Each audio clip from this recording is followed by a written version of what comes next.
Hi everyone, it's Jen again, and I thought I would go ahead and talk about how I make sprites, as was a viewer request from my last video. This is just a time lapse of the illustration process on Procreate. So I use an Apple iPad Pro and Apple Pencil 2. Right now I was using as reference like the character sprite, just to kind of get the elements in the same place, as well as a different portrait sprite that I had created to make sure that I was kind of like creating the head around the same size, so that the artwork perspective from the portraits would be consistent. You can see that I did kind of like a very soft undersketch with like a pink pencil in the very beginning, and then I did a more solid kind of undersketch in the blue, and now I'm doing my final lines. So this game being a hero collector that I have kind of like long-term plans of like continuously adding characters, I'm trying to make my process as simple as possible so that I can have a consistent art style for the game like years to come. So I am only using like the most basic hard round brush that you can find in Procreate for all of my line work, and as well as for all of my like coloring. So all the coloring is with solid shades, and then with just one multiply layer at 70% and a mid-tone gray. You see here I'm just like blocking in my solids.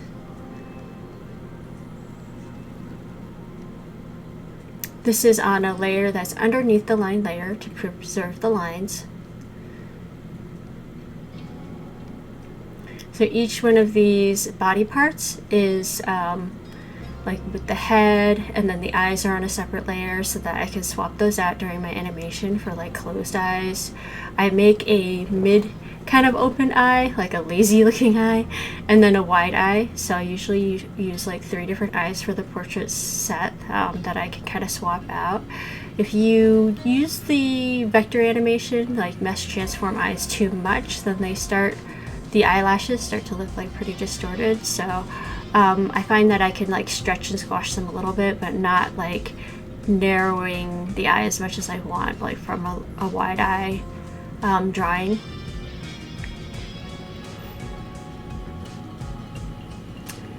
And then you can see I'm just going in and doing like a very basic shadow.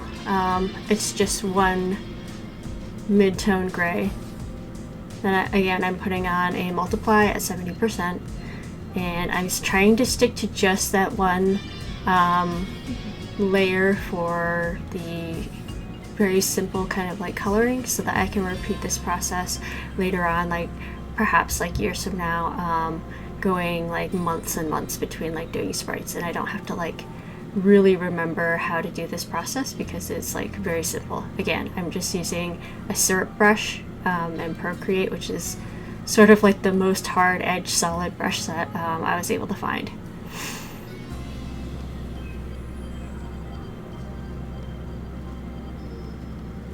And then I just did a tiny bit of airbrushing on the edge of the hair to soften it up just a tad. So now that we have our character sprite ready, next step would be to take it into Photoshop or any other image editor. I suppose maybe you could do this step in Procreate, but I just find like managing layers in Procreate to be kind of a pain in the butt. So I would bring it into Photoshop, where I have this template that I use for all of like the character card art. I would just swap in this character's profile information, and then I would go through and we were going to flatten all these layers. So like here where we have like the hat is built into a couple different parts, because I knew I would maybe want to animate the feathers separately from the hat. So that's one layer that would get flattened, and then that would just be called like, so merge group, and then that would just be called like feathers. so that I can animate that layer separately. And then this here is like the hat with like the top layer of bang attached to it. And then I could just merge these layers and like maybe that's something like hat. And then you can see here, this is the line art layer. Underneath it would have been the solid color layer that I laid down next. And then that multiply layer that I had mentioned at 70% opacity with a medium tone gray. You see it at 100%. On a normal layer effect, you can see it's just a standard middle gray, like right here smack dab in the middle. So that way I will not have a hard time finding that shade of gray again to do character sprites in the future. I will just have to go straight dab to the middle. And then for this particular, just this one part, I did add a little bit of airbrush to kind of like soften up the hair. I want to have that really, really soft look. So I would go ahead and merge that group too. Excuse me for those brushes. And then I would name that like hair. And then these two would be grouped together because I would probably animate both of them as a section when I want to like move it on the head. There's just like parts of the edge of the hair that I would want to like animate separately. But as a group, they're going to move together a lot. So I'm just going to name like the top of that like something like head. And that will probably get attached to the face as well. So I am going to go ahead and close that because I've already actually flattened this whole thing. And you can see it here. There's the face, there's the hat, and then I've grouped those together with the head, with the entire head together. And then we've grouped the entire character together. And then we have like the background, and then we have this border frame in the front. And that's what we're going to use for the close-up portrait art. I also have here the character kind of like battle sprites. And these are broken down similarly. We just have the idle pose, the kind of like attack pose, and the flinching pose for when they get hit. We bring that into AnimeFX. I've already started a file here for the sprite animation, but if I start a new project for like the portrait animation, I'm going to select my file for the card art.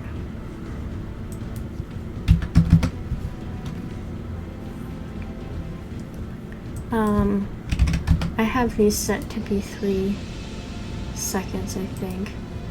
And then for the template size, I'm just going to check my canvas size here. It was 350 by 725.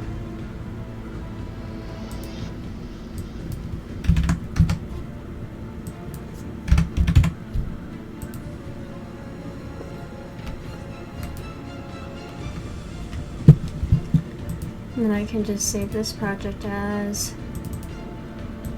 this is going to be Samuel's card art.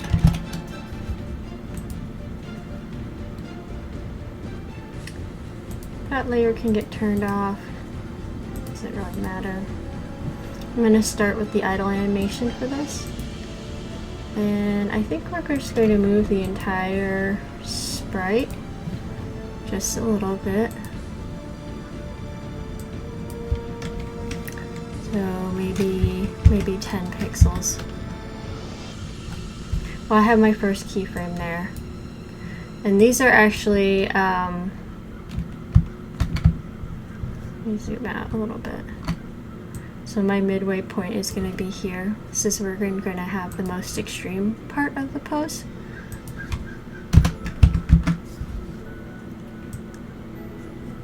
and then it's going to move back to the front again. So I'm going to copy this one. But first we're going to change this easing to sine. So basically in animation there's this idea of like having to build momentum, kind of like the whole like objects that remain in motion tend to, well, how do I say this? Okay, so I can't think, it's like 7:30 in the morning. So whenever you're when anything's moving in nature, pretty much it has to like start out slow and build up speed, and then the same with like going from top speed, like slowing back down. So everything in nature tends to move in arcs, and they tend to move in what vector animation refers to as sine, as in it's not a constant speed at start to finish, from start pose to this end pose here. There's going to be just a slight gradual speed up there and then slow down to the next position. So that's what we're telling it to do when we send sine, and it's not like super noticeable like when you're looking at it, but when you start having a lot of these little animations, adding the sine easing instead of the linear easing will make it look a little bit more natural.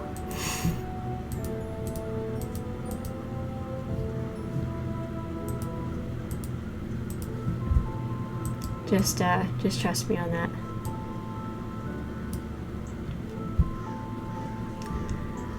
Oh, the feathers, I wish they weren't like kind of cropped off there.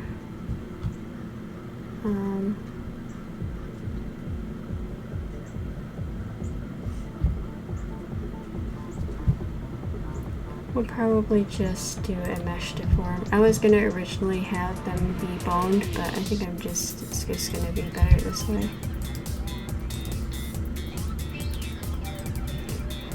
It's good to keep most of the parts moving, even if you don't plan on doing much animation, just because when you start animating at this like kind of very high frame rate, anything that's not moving when everything else is moving is going to kind of stand out like a sore thumb. So you want to try to like have everything move around just a little bit at least.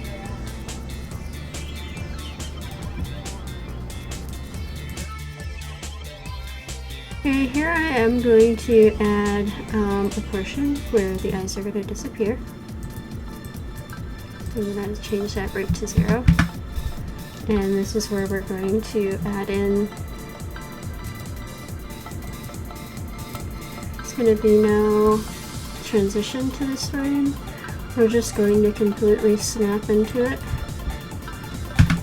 from turned off to turned on.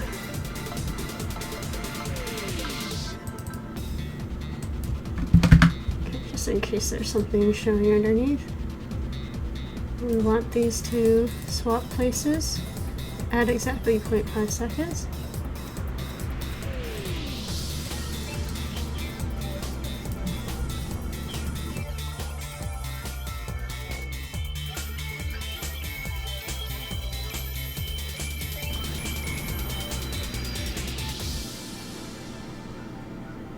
Really quick. Okay.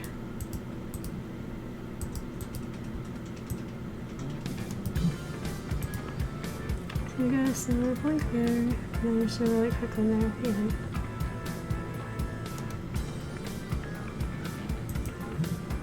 See what I was talking about, how like certain parts of the body just seem really stiff now because we have most of it moving, but then that the mouth and the nose being static there, I think stand out quite a bit. So we're gonna go in there and just add some very subtle animation to keep that from looking like it's stuck.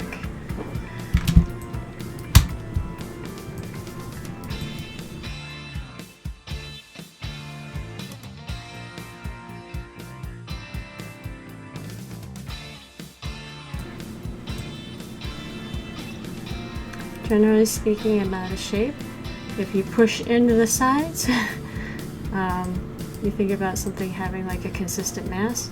Then when you're pushing on the sides, you want to free up that mass someplace else. So as I'm squeezing in the sides of the mouth, I will draw out the lip a little bit at the bottom. So then it looks like the lip is like kind of stretching as it's smiling.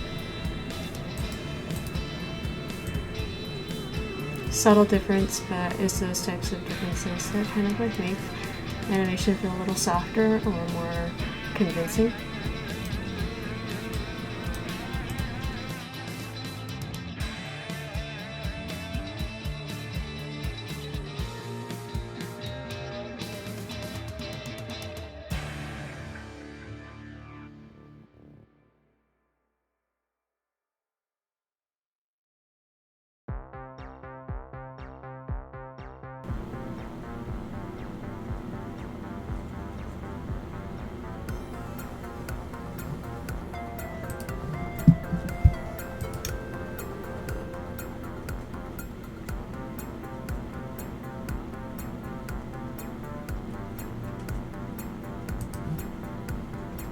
And these I can just save that as webms right from my right out from Anime Effects, because I'm not dealing with any transparency.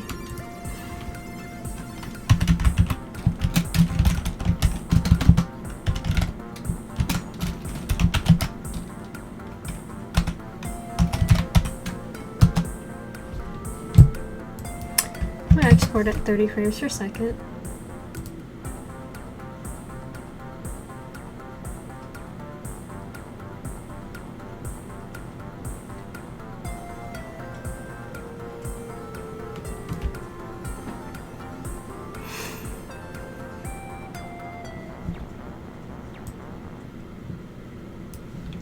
Let me go ahead and switch over to the character animation sprite so you can see how that works.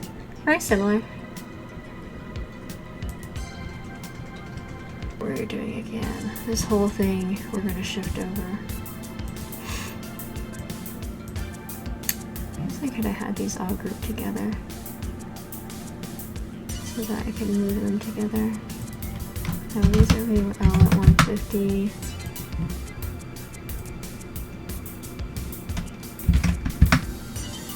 So I can fit on this sprite area.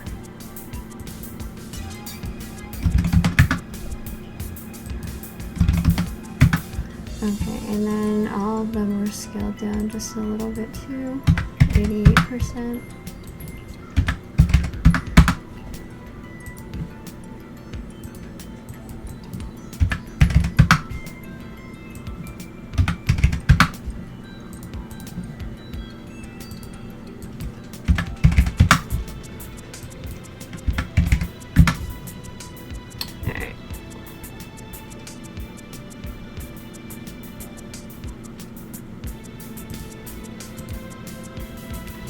Save this project again. Alright. At least I didn't get too far in it before I figured out that that scroll was going to be a problem. So this time around, you know what? This glow effect is going to work because now we've got it all as one layer, so I don't have to worry about it like overlapping all funky.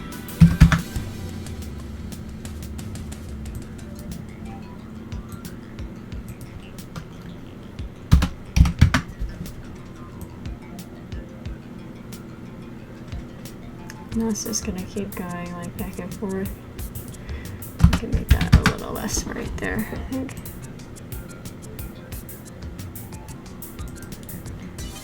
And then we're gonna move the whole scroll. Have it bob up and down a little bit.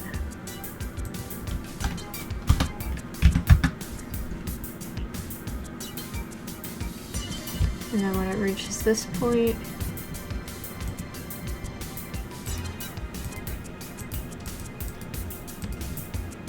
we're going to have it stretch.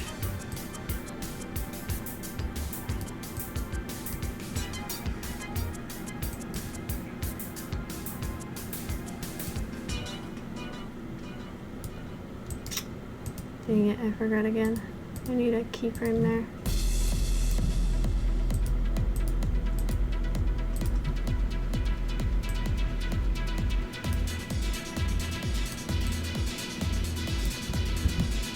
And then we're going to have this follow.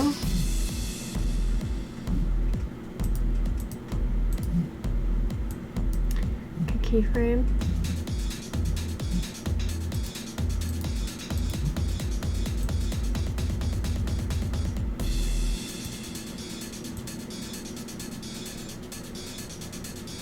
So it's kind of just gonna stretch like that. Alright, that was my intention with that. Now I can move on to the arms. For these arms, we are going to put a little bone in them. Although I don't really plan on animating them that much.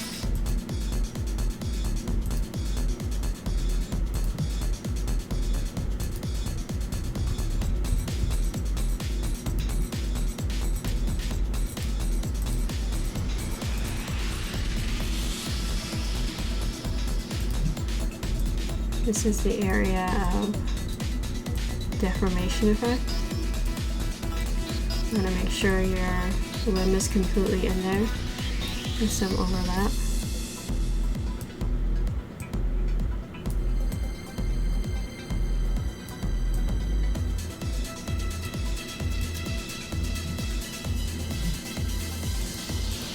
Pause.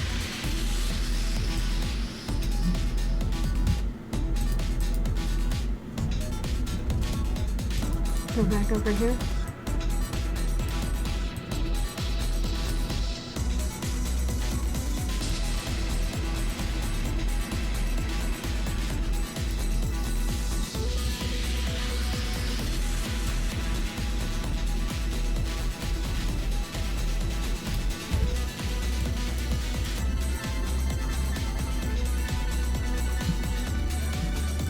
Make bones for the right arm.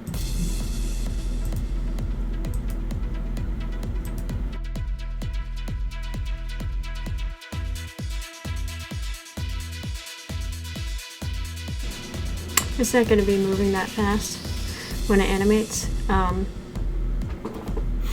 But yeah, that's generally the motion. We have to keep in mind that it's going to be coming back this way.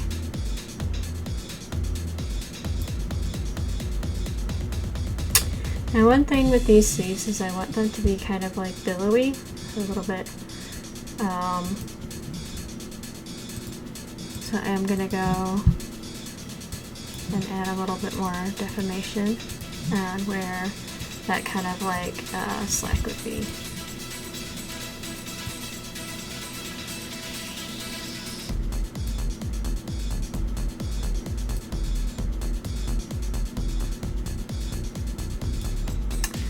I know those are like little picky things that most people aren't even going to notice, but to me it just looks a little bit more natural. If you can go in and just like kind of tweak it a little bit. If you just leave it up to only the posing of the arm ring, it just doesn't quite look as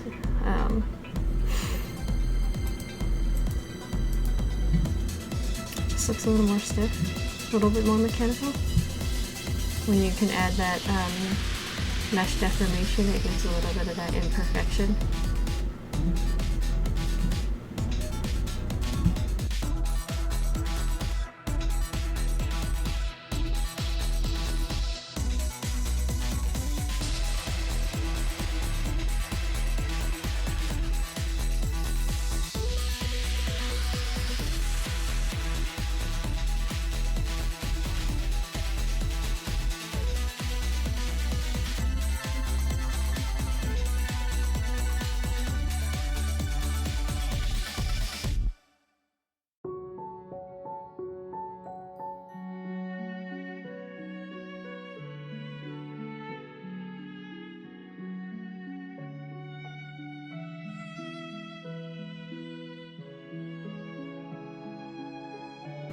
Doesn't seem to prevent the programs from like saving, but if the deformation brush ever gets like stuck like that, usually just like reopening the project will work, or like fixing it.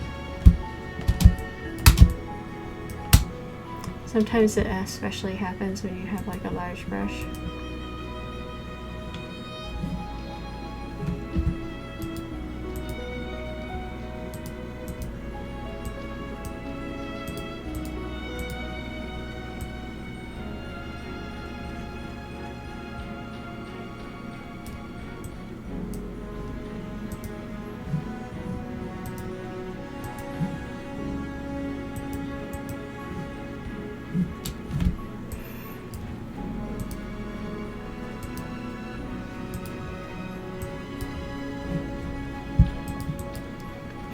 Yeah, it just, it really hates this, how large I want to make that deformation brush right now, so I'm gonna have to like close this project. I might have too much stuff open in general right now, I don't know. Let's see if reopening will solve my problem. It's free software, can't complain. I have thought about upgrading to like a paid software in the future.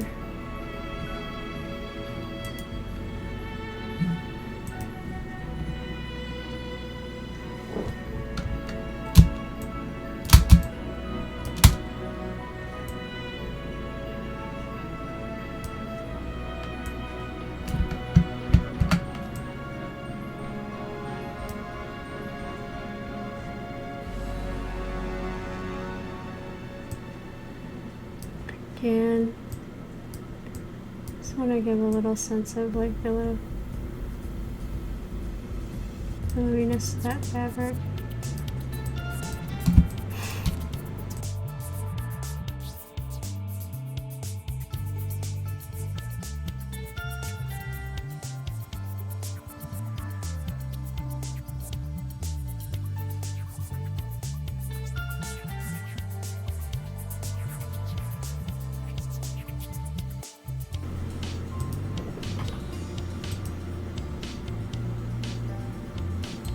This I will export as a PNG sequence.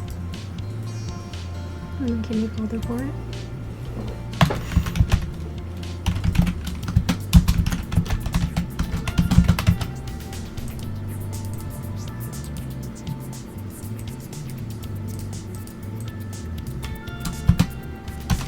Change this to idle. I'm trying to remember how I named them in here.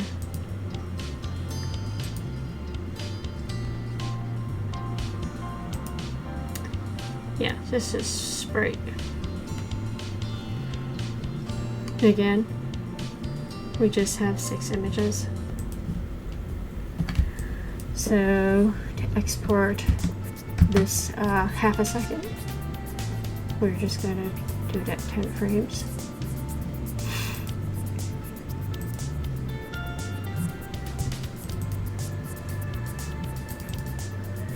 One, two, three, four, five, six.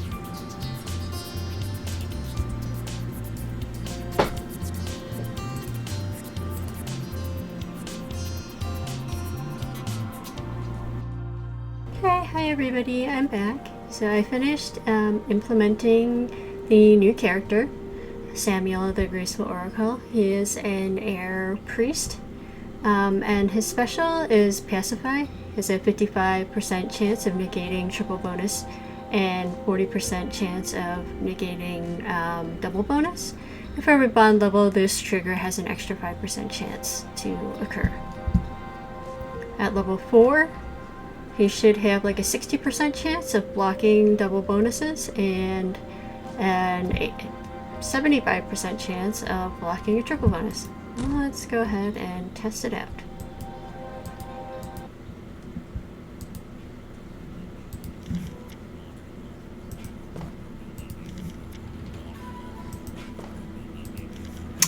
We're just gonna take a hodgepodge. Let's roll. This could be interesting. Double bonus. Double bonus. Skill trigger. How predictable.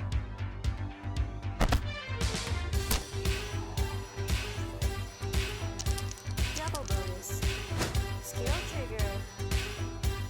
By the breath of the 4 winds.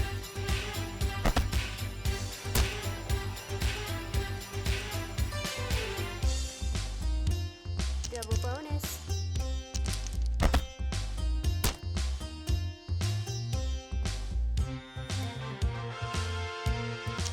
Double bonus. Skill trigger. Is that all? Double bonus.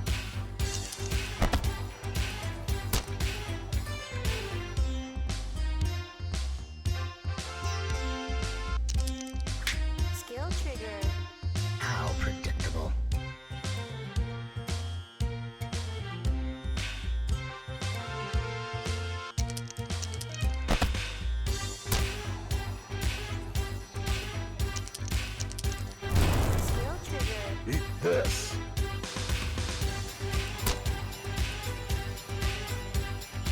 Double bonus. Double bonus. Skill trigger. May the four winds protect us. Skill trigger. Eat this. Whoa, lucky. As expected, a decisive victory.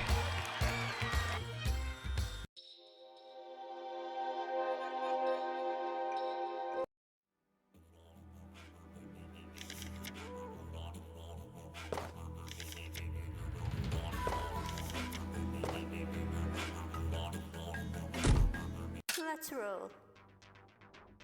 Shall we entertain our patrons? Double bonus. Double bonus.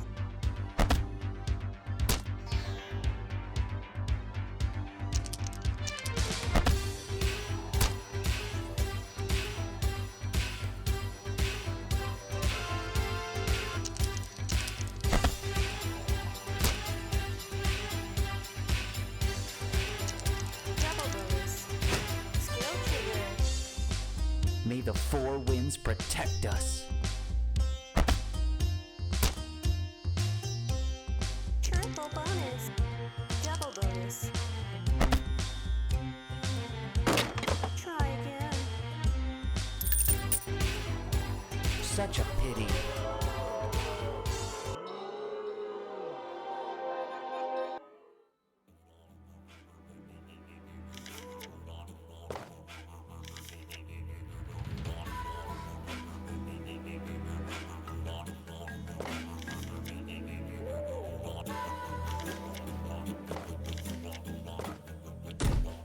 Let's roll. This could be interesting.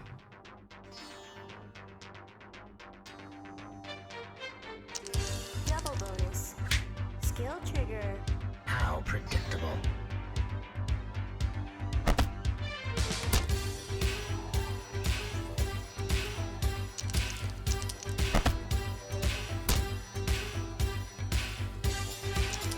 Double bonus. Skill trigger. May the four winds protect us.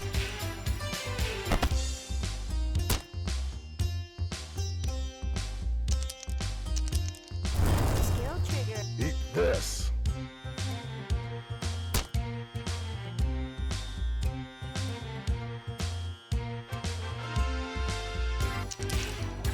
Skill trigger. You'll have to try harder.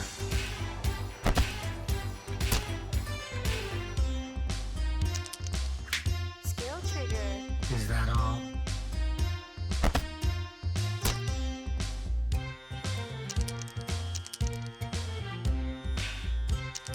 Double bonus. Skill trigger.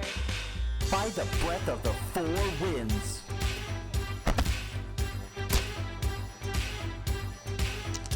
Double bonus. Skill trigger. May the four winds protect us. Skill trigger. Is that all?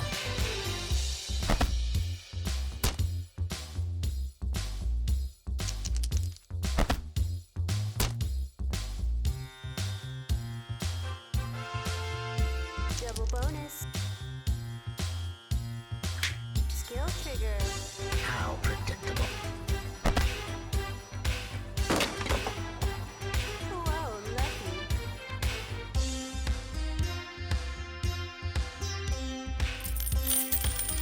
May this be a lesson to you.